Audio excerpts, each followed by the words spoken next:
Mambo vipi? Mambo yako poa kabisa. Mambo yanakuaje poa Jumatatu? Yeah, it's a football kwa sababu mpira wa miguu na matokeo matatu na tumefanya makosa, wenzetu wametuadhibu. Kwa hiyo tumepokea hii kama changamoto ambayo tunakwenda kuifanyia kazi kwenye picha mazoezi. Kwa hiyo hakuna kingine zaidi ya kusema football. Lakini mlijinasibu mwanzoni kwamba hawa Simba kwa namna yoyote hawachomoki. Kila timu ambayo inashiriki ligi kuu ya soka Tanzania bara lengo lake la kwanza ni kuchukua ubingwa wa ligi kuu. Kwa hiyo unapochukua ubingwa wa ligi kuu tafsiri yake lazima ushinde mechi.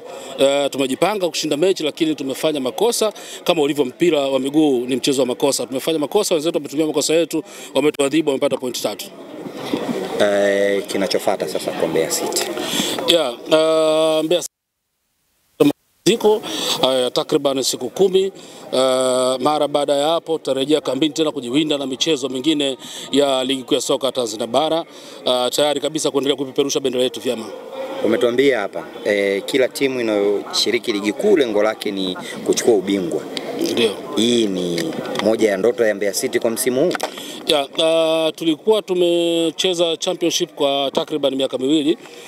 Mara baada ya kurejea tangu mwanzo wa msimu tulisema kwamba tunakuja kwenye ligi kuu, tuko na mpango mkakati wa miaka 3. Mwaka wa kwanza ndio huu ambapo mpango wetu mkakati ni kuhakikisha kwamba tunakuwa kwenye top 6. Kama unavyojua unapokuwa nafasi ya 6 unakuwa nafasi nzuri ya kuweza kufanya mazungumzo na watu kwenye uwekezaji na vitu kama hivyo. Kwa hiyo nia yetu bado iko pale pale na mapambano yanaendelea.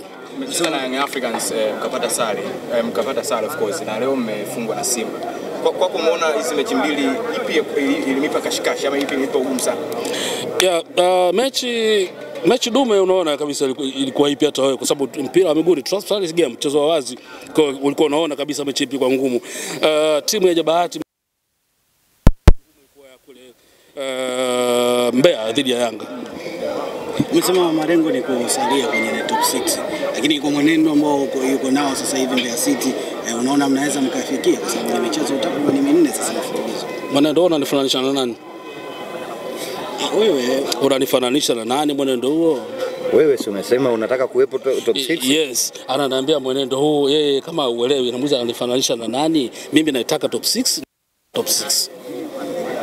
Kwa mwenendo huu kusuasua? Even Kinyonga anaweza kana taratibu lakini safari yake kaka. Ukiwa umechoka? Nitafika? Ukiwa umechoka sana. Malengo ni nini? Safari inaweza ikafia njiani. Kumbe unaniambia nitafika nikiwa nimechoka, safari inaweza ikafia njiani. Nasema hivi nitafika top 6, malengo nitayatimiza. Tunakuja kwenye picha mazoezi, mara baada ya mapumziko tutafanya marekebisho na maboresho kwenye kikosi chetu, na kama unavyojua sasa hivi kwenye mchakato kumpata mwalimu mpya. Muda sio mrefu tutamtangaza mwalimu wetu ambaye atakuja kununua kikosi chetu cha Mbeya City. Historia yenu na mechi na Yanga zinakuwa ni nzuri sana kuliko mechi za Simba. Pengine hapa unaweza kutufafanulia kiufupi zaidi? Kwa sababu mechi za Simba zinakuwa ni kama mnapoteza nyingi kuliko za Yanga. Ukiangalia historia ya Mbeya City na Yanga na Mbeya City na Simba, sisi Simba tumemfunga mara nyingi, Yanga tumemfunga mara moja tu. Simba tumefunga nje ndani, Simba tumemfunga away, umeona. Yanga tumefunga mara moja tu nyumbani. Kwa hiyo sijui una michezo ya mwisho ni kama ina mihukumu.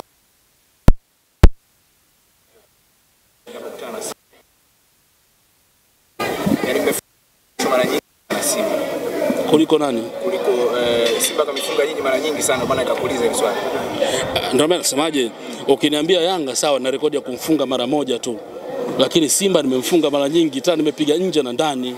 Wakati mnashuka kutoka kwenye ligi kuu kwenda championship, mechi zote mbili na Simba zilikuwa shughuli, lakini mechi ya mwisho ya Yanga mlitoa sare ya 3-3 na mmeanza ligi na sare ya Yanga, mmeanza ligi kwa kupoteza dhidi ya kwenye goli 3 dhidi ya Simba. Ila utakutana mara baada ya ligi kuisha wakati Simba amekuja soko hili kwa sababu mimi na Simba sina malizana nao. Asante sana.